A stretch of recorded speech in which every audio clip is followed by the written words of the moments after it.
Alabanzas a Cristo, ensalzad al Redentor, tributadle santos todos, grande gloria y loor. Muy buenas tardes, amados hermanos. Dios nos bendiga enormemente en la meditación de la santa palabra de nuestro Dios. El día de hoy vamos a analizar un texto bíblico en este momento de clase, ahí en Mateo capítulo 26, versículo 26.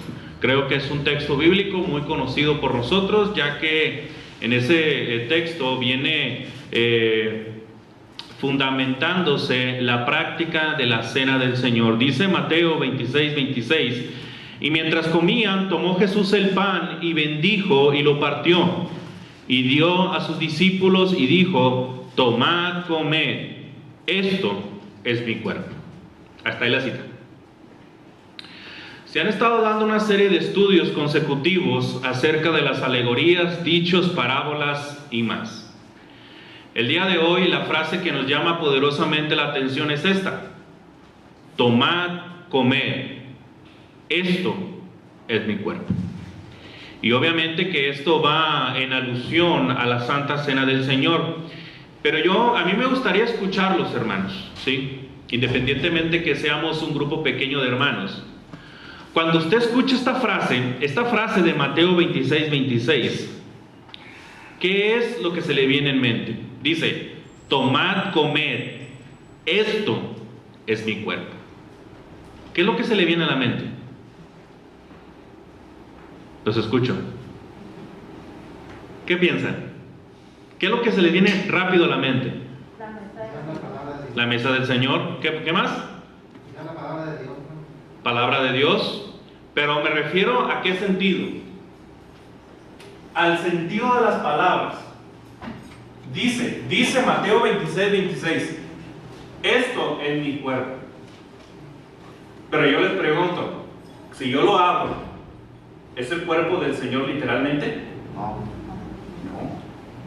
Entonces, ¿por qué dice esto es mi cuerpo? Porque prácticamente, ¿ahí decía algo atrás, hermana Tere? Exactamente, pero eso nosotros lo entendemos cuando combinamos los sinópticos, cuando vemos los otros textos, cuando vemos la primera carta a los Corintios 11:24, ¿sí? Cuando nosotros vemos los sinópticos, es decir, ver los otros evangelios para poder entender un texto, yo lo comprendo. Pero si nomás tuviéramos Mateo 26, 26, yo entendería literalmente que eso es el cuerpo del Señor, literalmente. ¿Por qué decimos esto, hermanos? Porque debemos entender el lenguaje que se está utilizando, ¿sí? Hablar del lenguaje hermenéutico. Acuérdense que la hermenéutica es la ciencia que se encarga de estudiar precisamente se encarga de interpretar la Biblia. Hay mucho lenguaje hermenéutico precisamente en la Biblia. No debemos de entender todo literalmente. Acuérdense que en Marcos 9, en donde dice el Señor que mejor es sacarse un ojo, cortarse una mano o arrancarse un pie, ¿sería eso literal o figurado? Hubo un señor allá en la cárcel en los Estados Unidos que llega a la cárcel, es condenado, él quiere cambiar su vida, empieza a leer la Biblia y en el afán de cambiar precisamente leyó Marcos 9 y literalmente, hermanos, como había sido puesto en la cárcel por violador. Imagínense qué fue lo que se amputó. Murió desangrado allí en su prisión. Entonces es un lenguaje figurado. Pero vamos entendiendo un poquito más este tema. Fíjense, hermanos, que esta misma expresión o esta falta de entendimiento, cuando dice tomad, comed, esto es mi cuerpo, hay grupos religiosos que lo han interpretado o le han dado un sentido literal. ¿Qué quiere decir esto? Por ejemplo, los católicos, hay una palabra muy extraña que utilizan en cuanto a la cena. ¿Alguien se la sabe? Ándele, ya ve, que está difícil. Transustanciación. Transustanciación, así, más o menos. ¿Qué significa eso? Bueno, eso es parte de la teología católica, ¿verdad? La cual traen la idea que precisamente que durante la ceremonia, es decir, durante la misa, ojo con esto, el pan y el vino se transforman literalmente en la carne y la sangre de Cristo, independientemente que sea la hostia y el jugo de uva o el vino. Se convierten literalmente en el cuerpo y la sangre de Cristo. Porque dice Mateo 26:26, esto es mi cuerpo. Pero también, hermanos, es importante entender que dentro del protestantismo, ¿verdad? Dentro de los grupos denominacionales, también se utiliza esta expresión. Vamos a dejar que entren las hermanas. Vamos a dejar que entren. Bienvenidas, hermanas, bienvenidas. Hay otra expresión que se utiliza. Ya no es transustanciación, ahora es consustanciación. Eso lo utiliza la teología de los luteranos, es decir, se lo achacan a Martín Lutero, esta ideología. ¿Y en qué se basa esta idea? Bueno, es la idea en que, o la idea es que en la comunión, en la participación de la cena, el cuerpo y la sangre de Cristo, es decir, el pan y el jugo de uva, coexisten en unión. Es decir, que cuando participamos de esto, literalmente estamos comiendo de aquella carne y estamos tomando de aquella sangre. ¿Sí? Literalmente. Y como que parece, oye, pero como que esta se conecta un poquito más. Ahora, porque dice ahí en la primera carta a los Corintios, capítulo 10, versículo 16. Primera carta a los Corintios, capítulo 10, versículo 16, dice: la copa de bendición que bendecimos no es la comunión de la sangre de Cristo, y el pan que partimos no es la comunión del cuerpo de Cristo. Hermanos, cuando nosotros participamos de la cena del Señor, ¿sí? No es que estemos comiendo de su carne literalmente, o que estemos bebiendo de su sangre literalmente. Estamos teniendo comunión, koinonía, compañerismo con Cristo. Porque nosotros somos parte de su familia. Estamos participando en la mesa. Y tú invitas a tu mesa a comer a tus amigos, a tus familiares, a compartir el gozo, la alegría. Eso es lo que exactamente está haciendo Cristo. A eso se refiere, ¿sí? Entonces hay transubstanciación, consustanciación, todos en un sentido literal de lo que dice Mateo 26:26. Pero como lo estipulamos, esto no es algo literal, es algo figurado, ¿sí? Pero tenemos que tener cuidado en el sentido figurado. Porque si estamos hablando en el sentido figurado, estamos refiriéndonos que es un simbolismo. Y hablar de la cena del Señor como un simbolismo se queda muy chiquito, se queda muy corto. Trasciende eso, hermanos. Por eso debemos de entender o hacernos la siguiente pregunta. Tenemos que hacernos la siguiente pregunta. ¿Cuál es el significado de esta figura? ¿Cuál es el significado figurado de esta frase? Tomad, comed, esto es mi cuerpo. ¿Qué significa? Eso es el motivo de esta clase. ¿Qué es lo que debemos de comprender en nuestras mentes cuando escuchamos esta frase? Tomad, comed, esto es mi cuerpo. Lo primero que podemos decir, hermanos, ojo con esto.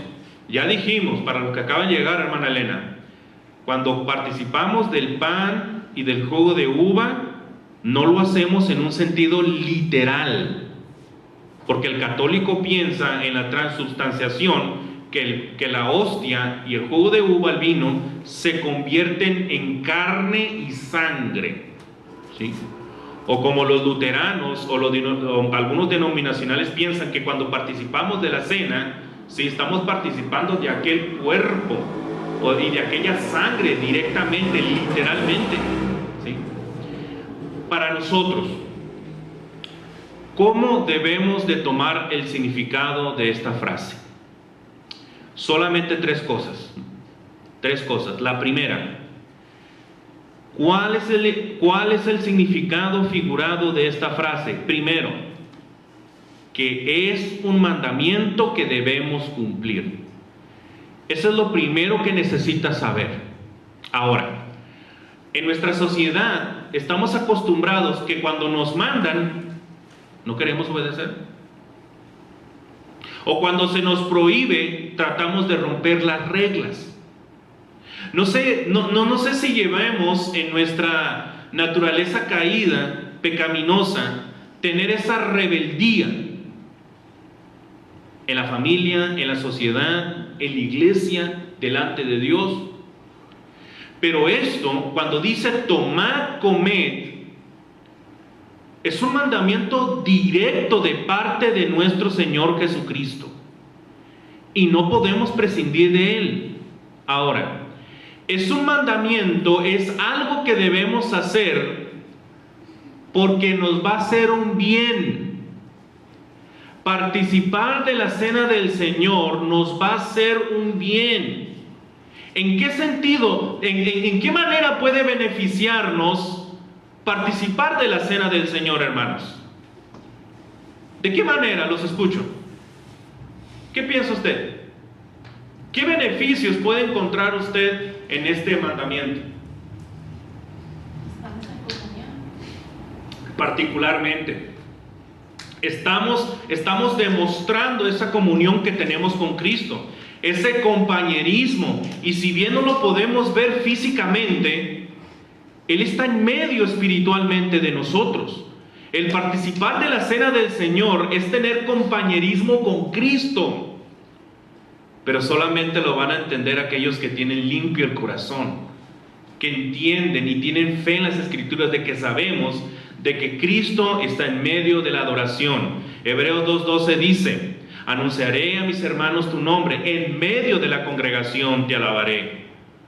¿Tú crees que es el que preside en el púlpito quien está dirigiendo? Es Cristo quien está en medio de todo esto, ¿sí? Pero, ¿qué más?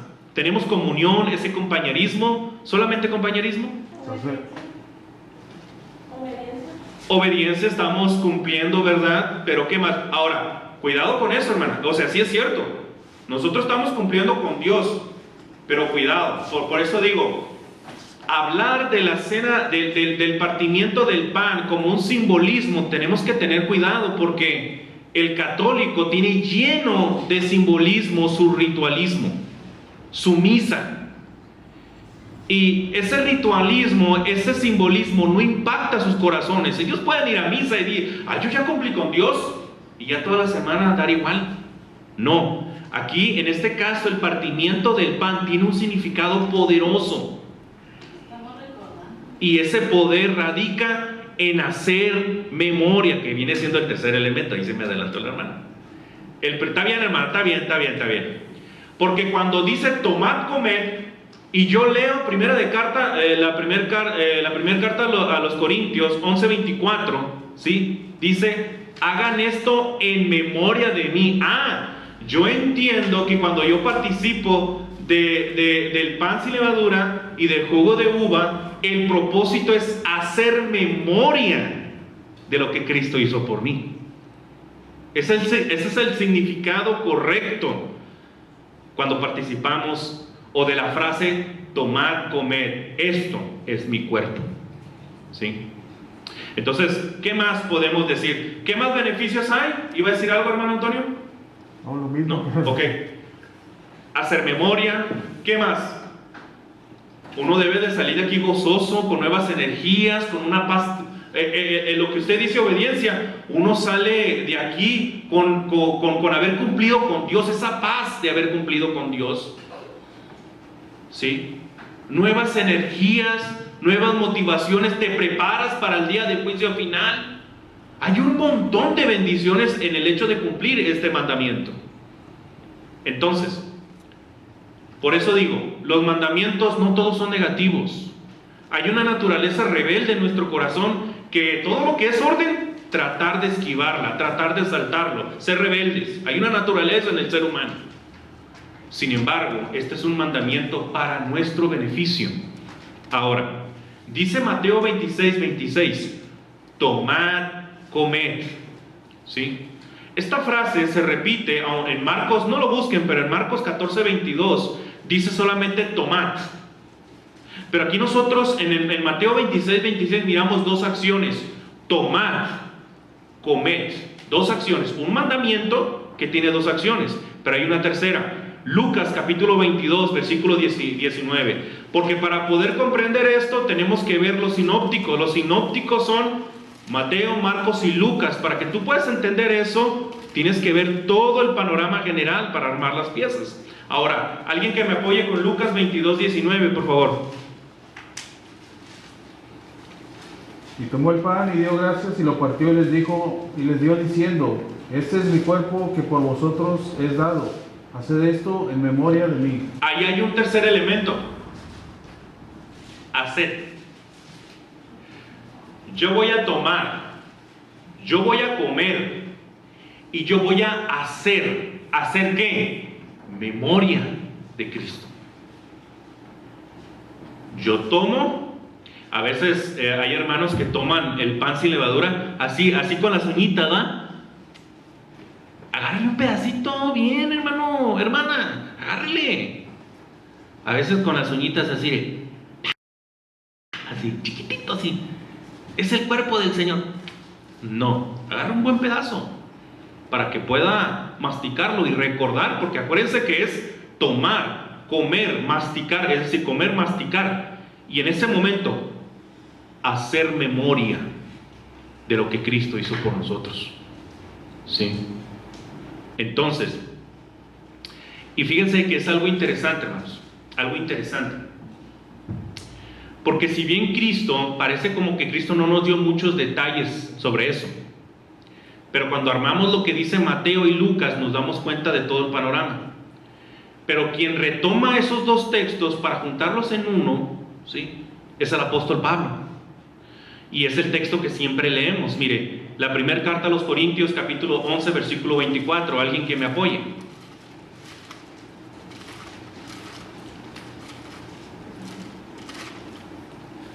Y habiendo dado gracias, lo partió y dijo, tomad, comed, esto es mi cuerpo que por vosotros es partido, haced esto en memoria de mí. ¿Se dan cuenta que aquí ya vemos las tres acciones? Y acuérdense que la carta a los Corintios es una carta de reprensión para la iglesia. Ellos estaban olvidando el verdadero significado de la Santa Cena del Señor. Por eso el apóstol Pablo, tomando las palabras del Señor Jesucristo, les estaba recordando el verdadero significado de la Cena del Señor, que es un mandamiento que tiene tres acciones que debemos de tomar, comer y hacer memoria del cuerpo de Cristo. ¿Sí? Es un mandamiento. Ahora, ¿cuándo se celebra? ¿Cuándo se celebra esto? Bueno, pues se celebra el primer día de la semana. Y curiosamente, hermanos, curiosamente, solamente hay un texto que afirma eso. Hechos 27. ¿Alguien que me apoye con ese texto?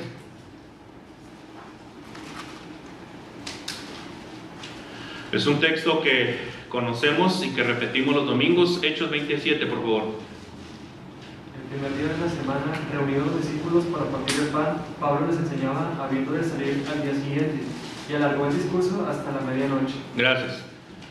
Ahí está el único texto que dicen que ellos, si vemos la Biblia del lenguaje sencillo, donde dice partimiento del pan, usted va a descubrir que dice cena del Señor. ¿Sí? Pero, ¿por qué solamente tenemos ese detalle y el tema de la ofrenda como primer día de la semana? ¿Por qué? ¿Saben por qué, hermanos? Porque los primeros cristianos no tenían el problema de entender que el domingo era día del Señor. Ellos lo entendían muy bien. No tenían problemas con entender eso. Pero con el pasar del tiempo, con el pasar precisamente y la creación de las denominaciones, pues se va haciendo una enmaraña de confusiones y se va perdiendo el verdadero sentido. Ahora, déjeme decirles algo. Yo le puedo decir que sobre el primer de la semana, el texto que utilizaban para la adoración completa era el domingo. ¿Pero por qué el domingo? ¿Por qué? Los escucho. ¿Por qué el domingo? ¿Por qué no el sábado? Si en el Antiguo Testamento se estableció muchas veces, en varias ocasiones, de que el domingo estaba santificado y apartado para Dios. ¿Por qué el domingo? Pero antes, fíjense que en este mandamiento, hermanos, en este mandamiento de participar de la cena o de tomar, comer, podemos ver mandamiento directo del Señor Jesucristo.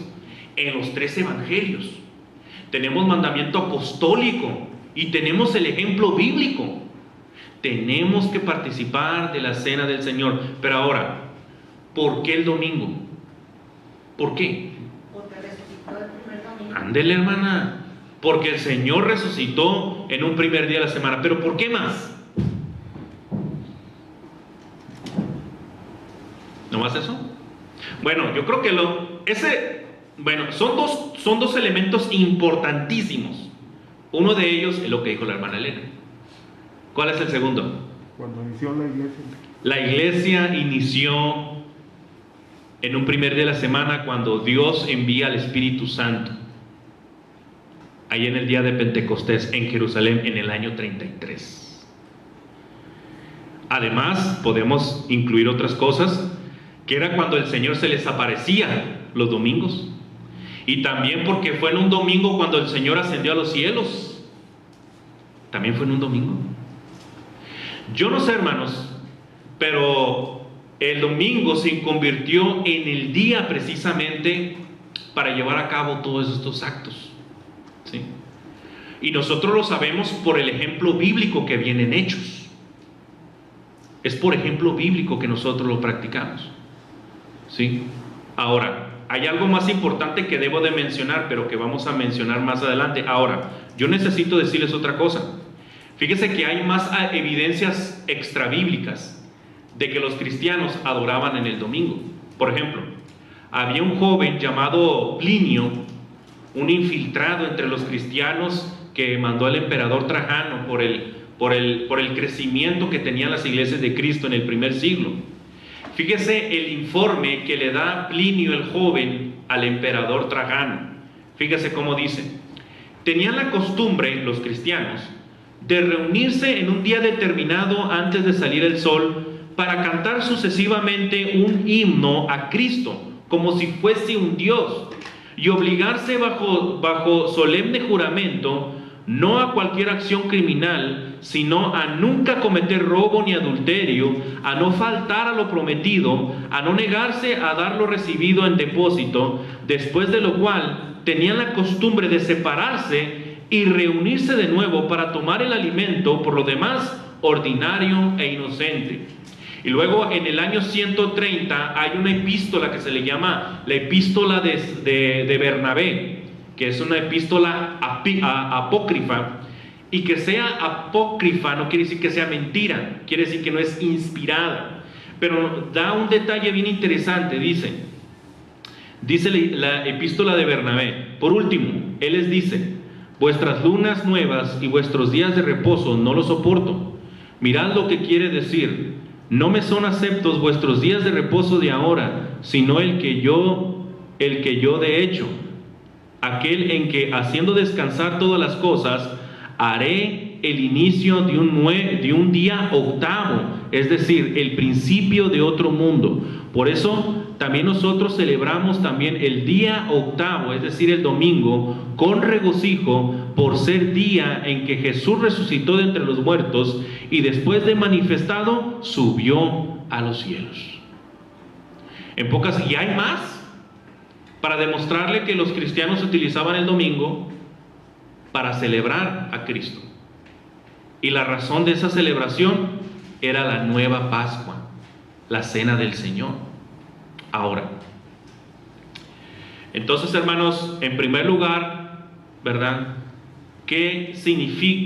cuál es el significado figurado de esta frase. En primer lugar, que es un mandamiento que debemos cumplir. En segundo lugar, hermanos, podemos decir que es la invitación a una fiesta que debemos celebrar. La cena del Señor, el partimiento del pan, es una fiesta que debemos celebrar, ¿sí?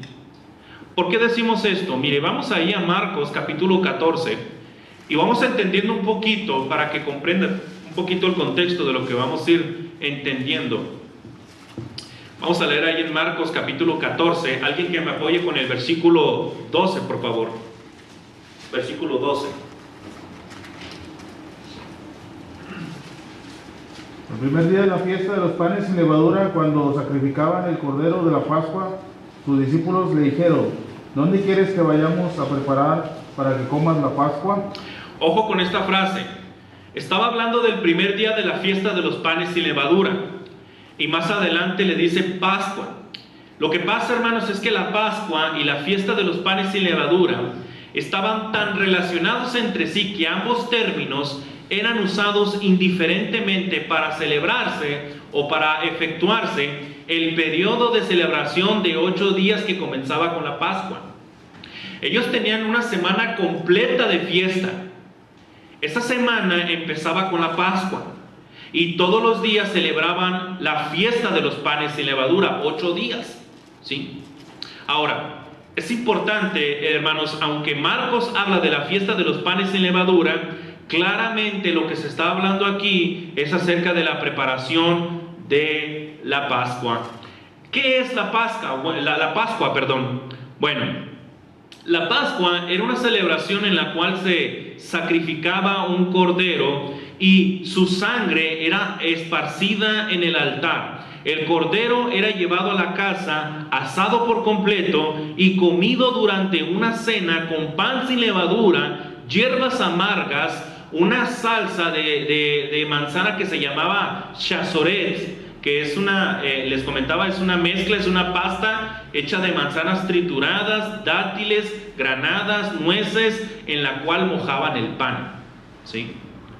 Así se celebraba la fiesta, con ese corderito, con esa Pascua, con el vino, etc. Ahora, vamos a ir adentrándonos un poquito en esto para que comprendan. Ahora, aquí nos está preparando, ¿verdad? Que le preguntan los discípulos al maestro: ¿y dónde vamos a celebrar la Pascua? Porque era una fiesta entre los judíos muy importante. Había la fiesta de los panes sin levadura, estaba la fiesta de la Pascua, estaba Pentecostés, que estaba en 50 días después de la Pascua se efectuaba. Pero para poder comprender un poquito más esto, mire, vamos a leer el versículo 13. Alguien que me apoye con el versículo 13. A ver, hermanas, versículo 13. Y envió a 2 de sus discípulos y les dijo: id a la ciudad y os pondremos al encuentro un hombre que lleva un cántaro de agua, seguidle. Esos 2 hombres de los que habla el versículo 13 se refiere a Pedro y Juan. Y es interesante porque esto de que un hombre llevara un cántaro de agua era una señal irrefutable, porque en aquel tiempo, ¿quiénes eran las que llevaban el cántaro de agua? Las mujeres. Entonces era una señal muy única lo que les va a decir el Señor. Versículo 14, por favor. ¿Y dónde entraré? Decid al Señor de la casa. El maestro dice: donde está el aposento, donde he de comer la Pascua con mis discípulos. Gracias. Fíjense, el Señor les da la señal del hombre con el cántaro y les dice a Pedro y Juan: díganle que dice el maestro: ¿dónde está el aposento donde he de comer la Pascua con mis discípulos? ¿Sí? Esto quiere decir, imagínense que de repente alguien llegue y diga: dice el Señor que ahí va a celebrar una fiesta en tu casa. Pero en este caso me imagino que el hombre que iba a llevar el cántaro seguramente era un discípulo del Señor, un seguidor, alguien, un creyente, por así decirlo, ¿sí? Ahora, esto era precisamente un aposento, era un lugar alto, un segundo piso. Esto quiere decir que este hombre pues era más o menos pudiente para tener un lugar más o menos amplio. Todo esto se va a suscitar en la ciudad de Betania, que estaba como a 3 kilómetros de Jerusalén. Entre Jerusalén y Betania, eran colinas, ¿verdad? Estaba precisamente el Monte de los Olivos, porque después de celebrar la Pascua, el Señor se va a ir a los Montes de los Olivos y va a llegar el traidor de Judas y ahí van a apresar al Señor. Pero continuemos con la historia. Versículo 15. Y él os mostrará un gran cenáculo ya preparado, aderezad para nosotros allí. Es otra versión, ¿verdad, hermana? Sí. Ahí dice cenáculo, pero en las versiones normales dice aposento, un aposento amplio, ¿verdad? Probablemente, como dice esa versión, probablemente ese lugar, ese saloncito se utilizaba para eventos, por así decirlo, ¿verdad?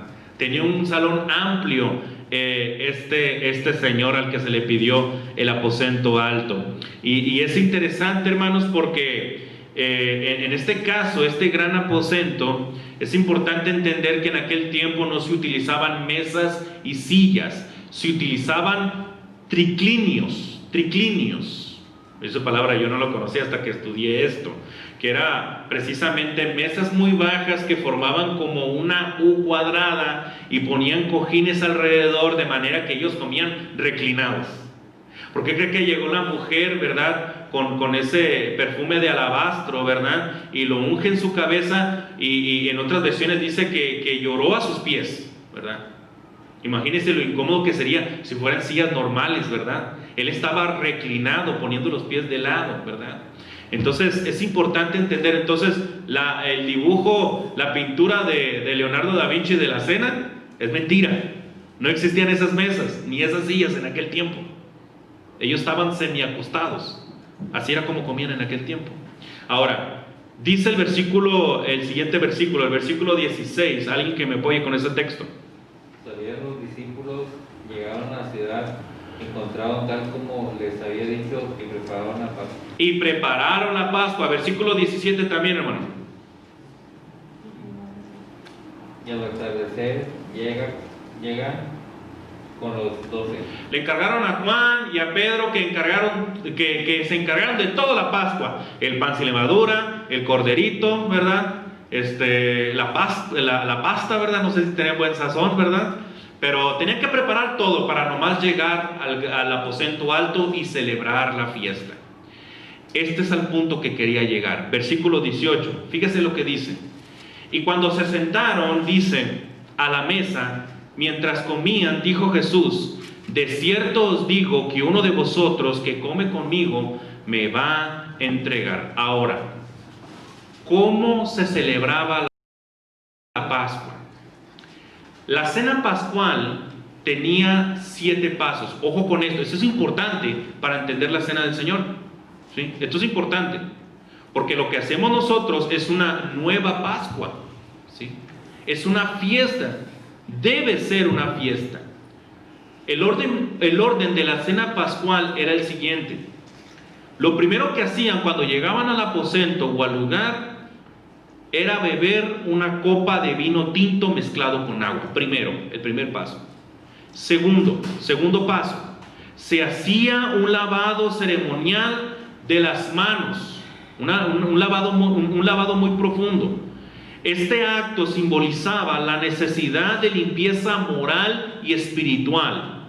Ese es el segundo. Tercero, comer las hierbas amargas. Se comían las hierbas amargas, simbolizando la esclavitud en Egipto. Cuarto paso, bebían la segunda copa de vino mientras la cabeza de la familia, el patriarca, explicaba el significado de la Pascua. Les daba un mensaje a la familia le daba un mensaje, hablándoles de Dios, de sus virtudes, de sus cualidades, de cómo los liberó de Egipto, de cómo los libró del ángel de la muerte en aquella ocasión cuando fueron matados los primogénitos de los egipcios. O sea, hablando de las proezas de Dios, ¿sí? Y luego siguiente, quinto, después de que el padre de familia del discurso, cantaban el Jalel. El Jalel eran una serie de salmos que se entonaban en la cena pascual. ¿Cuáles salmos se entonaban? El Salmo 113, 114, 115, 116, 117 y 118. Se cree que en este momento se cantó el Salmo 113 y el 114. Ese es el quinto, cantar.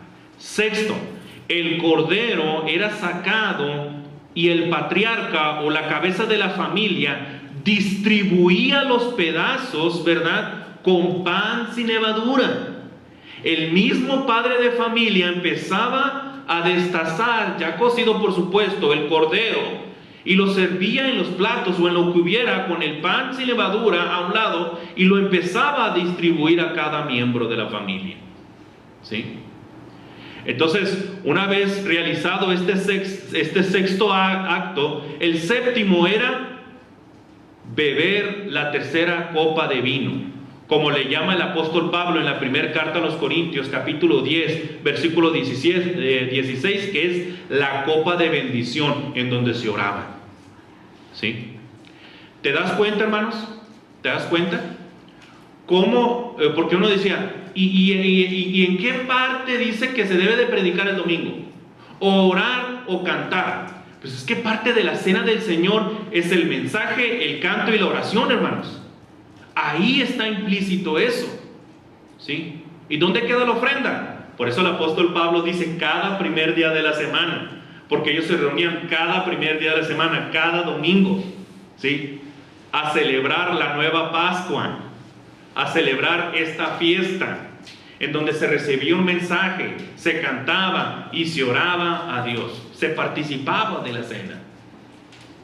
Por eso es que cantamos, por eso es que oramos, por eso es que meditamos profundamente, recibimos el consejo de parte de nuestro Dios a través de nuestros predicadores, porque ese era el concepto de la Pascua. ¿Sí? Ese era el concepto de la Pascua. Versículo 19. Alguien que me apoye con el versículo 19 y 20, por favor.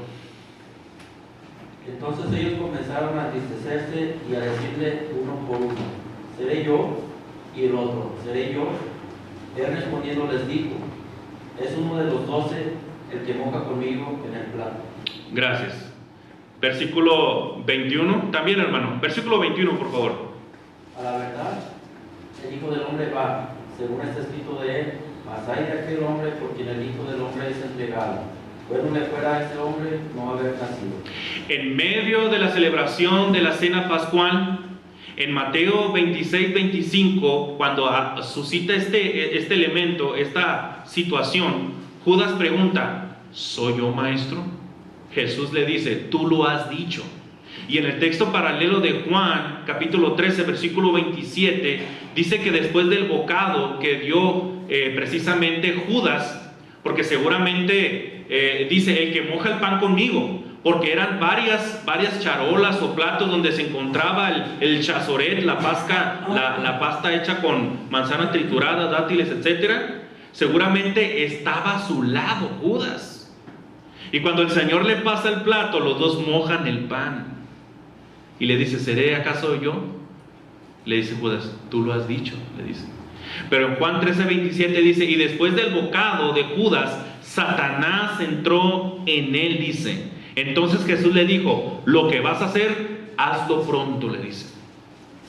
No terminó la celebración de la Pascua Judas, porque cuando va a decir el versículo 22, hermanos, cuando dice el versículo 22: y mientras comían, Jesús tomó el pan y bendijo. Ya Judas se había ido. En ese momento Judas ya se había ido con los principales sacerdotes de Jerusalén. Dice el versículo 22: y mientras comían, Jesús tomó el pan y lo bendijo. Y fíjese que la palabra bendijo es la palabra griega eulogeo, que trae la idea de una oración. Por eso es que oramos por el pan y por el jugo. Y luego dice: lo bendijo y lo partió y les dio diciendo: tomad, comed, esto es mi cuerpo. Ahora, nosotros ya establecimos que esto es un lenguaje figurado, que no es literal. Pero dentro de la gran gama de las figuras, de las figuras simbólicas que hay, ¿en dónde entra el de la cena del Señor? Para mí es difícil entenderlo. Para mí es difícil entenderlo. Analizando y pensando, yo me voy más por una metonimia. Una metonimia. ¿Y qué es una metonimia? Es el uso de una palabra en lugar de otra, sugerida por la primera. Es decir, es cuando el escritor pone el efecto de una acción. Es decir, es un acto que va a generar en mi interior un efecto, va a ocasionar algo en mi corazón y en mi mente. En este caso, ¿qué va a hacer? El recordar lo que Cristo hizo por nosotros. ¿Sí?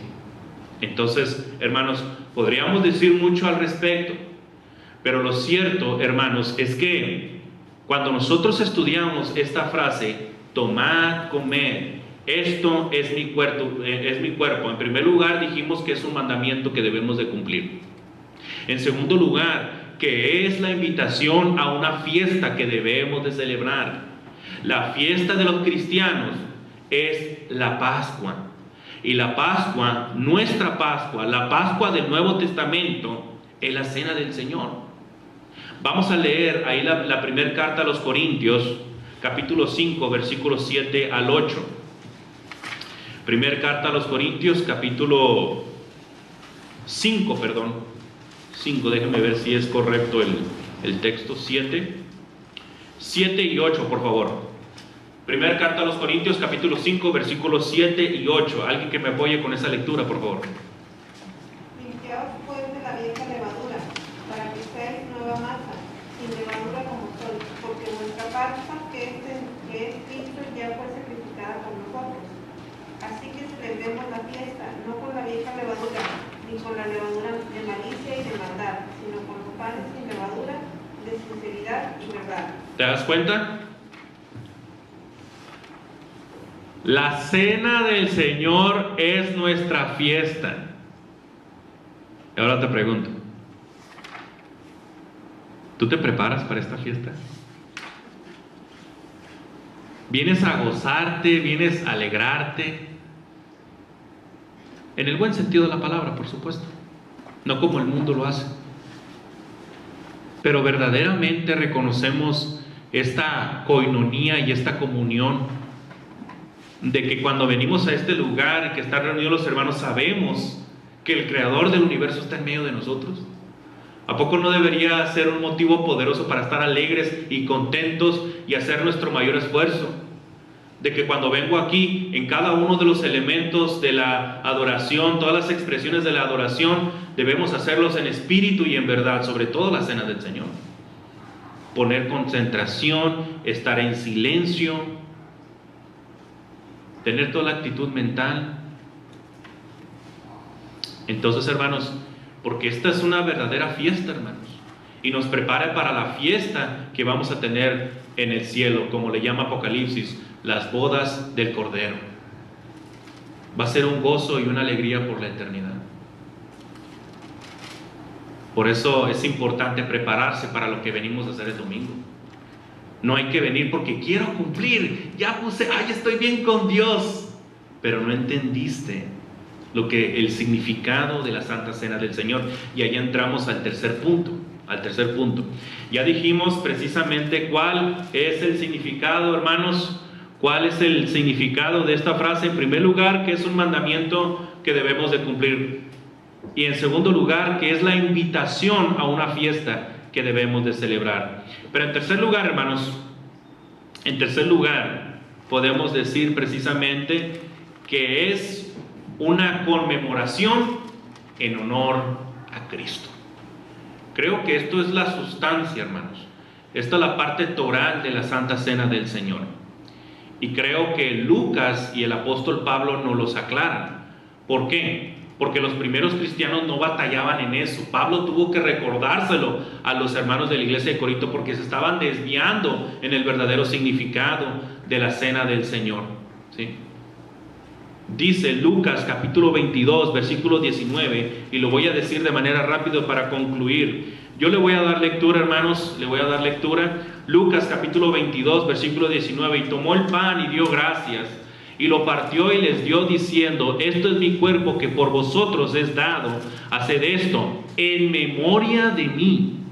Y dice en la primera carta a los Corintios, capítulo 11, versículo 24, y habiendo dado gracias, lo partió y dijo: tomad, comed, esto es mi cuerpo. Y fíjese que esto es lo que no dicen Mateo y Marcos, que por vosotros es partido. Ahí está dando la razón. Este pan sin levadura es un recordatorio de que yo morí por ustedes, que por vosotros es partido. Yo fui a morir en aquella cruz por cada uno de ustedes, está diciendo el Señor. Y luego refuerza la idea: haced esto en memoria de mí, dice. Eso es el verdadero significado de tomad, comed, esto es mi cuerpo. Recordar lo que Cristo hizo por nosotros. Ahora te pregunto, cuando tú participas de la cena del Señor, ¿verdaderamente lo recuerdas? ¿O estás así, cerrando los ojos? Híjole, dejé la olla prendida. ¿O va a venir? ¿Cómo le voy a hacer con el cobrador del Azteca, del Electra? O voy a echarme la oportunidad de echarme un coyotito, una pestañita, ya que todo tiene los ojos cerrados. ¿Que sí? ¿Que es cierto? ¿Qué va a decir, hermana Elena? No, que cuando uno participa se siente, hermano. Sí. Sí se siente. Cuando lo haces en espíritu y en verdad, cuando vienes preparado de corazón para hacer eso, lo vas a sentir. Te va a impactar en tu corazón y en tu mente. Y vas a salir revitalizado tienes que salir revitalizado de aquí. Hermano Ezequiel.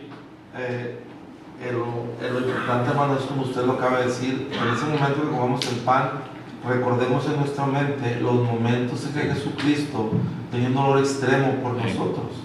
Cómo escurrió la sangre, cómo Él era mortificado, azotado. Y ese pensar nos va a ayudar, hermanos, a hacer memoria. Claro. Correctamente del pan y del jugo.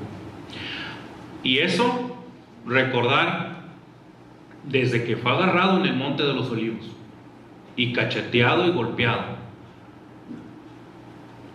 hasta que estuvo en la cruz, donde dijo: Elí, Elí, lama sabactani, Dios mío, ¿por qué me has desamparado? Y entregó el Espíritu. Cuando nosotros participamos de la cena del Señor, nuestros pensamientos tienen que ir en ese momento a la cruz. ¿Por qué que de repente hay cristianos que no quieren cambiar, hermanos? Porque cuando vienen a la cena del Señor, ellos no están pensando lo que Cristo hizo por ellos.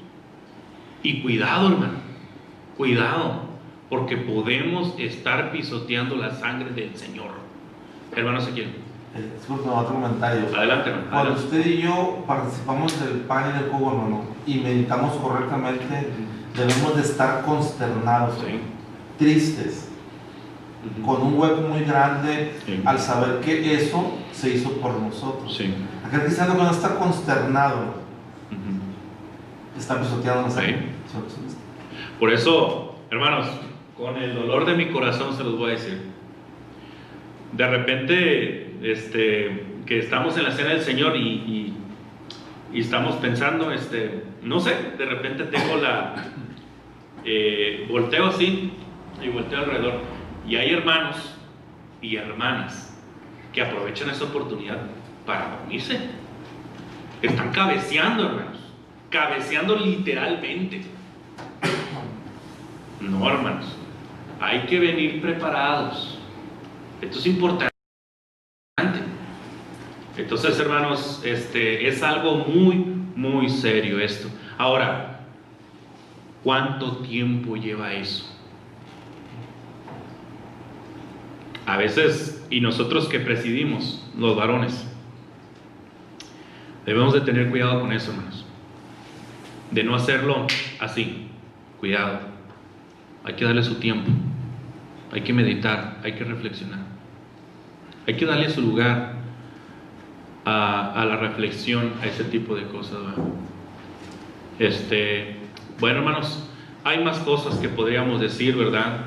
Pero para poder entender un poquito esto, hermanos, yo recomiendo, ¿verdad? Leer todo el Salmo 22. Lo quería leer en este momento, pero no vamos a poder por cuestión de tiempo. Pero cuando puedan, estudien el Salmo 22, un salmo escrito 1000 años antes del nacimiento de Cristo, y la mayoría de los comentaristas le llaman al Salmo 22 los pensamientos de Jesucristo en la cruz, para que usted sienta un poquito lo que padeció el Señor en la cruz. O también están los evangelios, pero los evangelios nos hablan desde una perspectiva externa de lo que pasó. El Salmo 22 nos dice el contenido del sentir del Señor en ese momento, Rápido, solamente quiero decir la perspectiva que se maneja, lo que comenta nuestro hermano Ezequiel. El primer elemento, el partimiento del pan, hermanos, que también se le llama la mesa del Señor, la cena del Señor, y era cena precisamente porque la Pascua se celebraba precisamente en el día 15 de Nisan, ¿sí? No me acuerdo si es entre marzo y abril más o menos. Entonces, cuando se celebraba, acuérdense que los días en aquel tiempo no empezaban a la medianoche, empezaban a las 6 de la tarde, cuando empezaba a atardecer. Entonces ellos celebraron la Pascua como a las 8, 7, 9 de la noche aproximadamente, ya en la noche. Por eso es que se le llama Cena del Señor, ¿sí?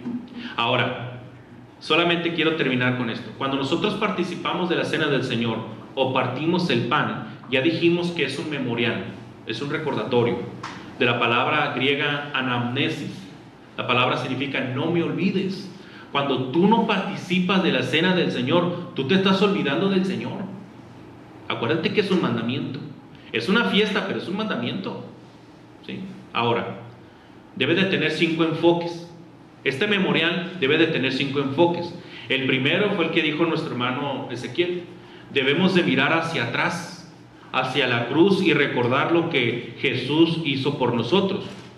Pero también debemos de mirar hacia arriba, es decir, a Jesús que está ahora en el cielo, que Él está precisamente intercediendo está a la diestra del Padre intercediendo por nosotros. Debemos de mirar hacia atrás, debemos mirar hacia arriba, pero también debemos mirar hacia adelante, hacia la segunda venida de Cristo, porque dice la primera carta a los Corintios 11:26, Pablo escribió que la muerte del Señor anunciamos hasta que Él venga. No solamente es comunión, es memorial, también es una proclamación de nuestra fe y de la esperanza que Él va a regresar por segunda vez. En cuarto lugar, debemos mirar hacia afuera, a los demás cristianos, ¿sí? Y en quinto lugar, debemos de mirar hacia adentro, ¿sí? Es decir, aprobarnos cada uno. Dice la primera carta a los Corintios 11:28, por tanto, pruébese cada uno a sí mismo y coma así del pan y beba de la copa. Debemos de examinarnos también, hermanos. Debemos examinarnos. Entonces, hermanos, todas estas cosas pueden ayudarnos a entender un poquito sobre esta frase de Mateo 26:26, tomad, comed, esto es mi cuerpo. ¿Cuál es el contenido de esta frase? Que es un mandamiento, es una fiesta y es un memorial. Hay más cosas que decir, pero si tienen estas cosas presentes, van a conocer o van a entender lo que hacemos cada primer día de la semana.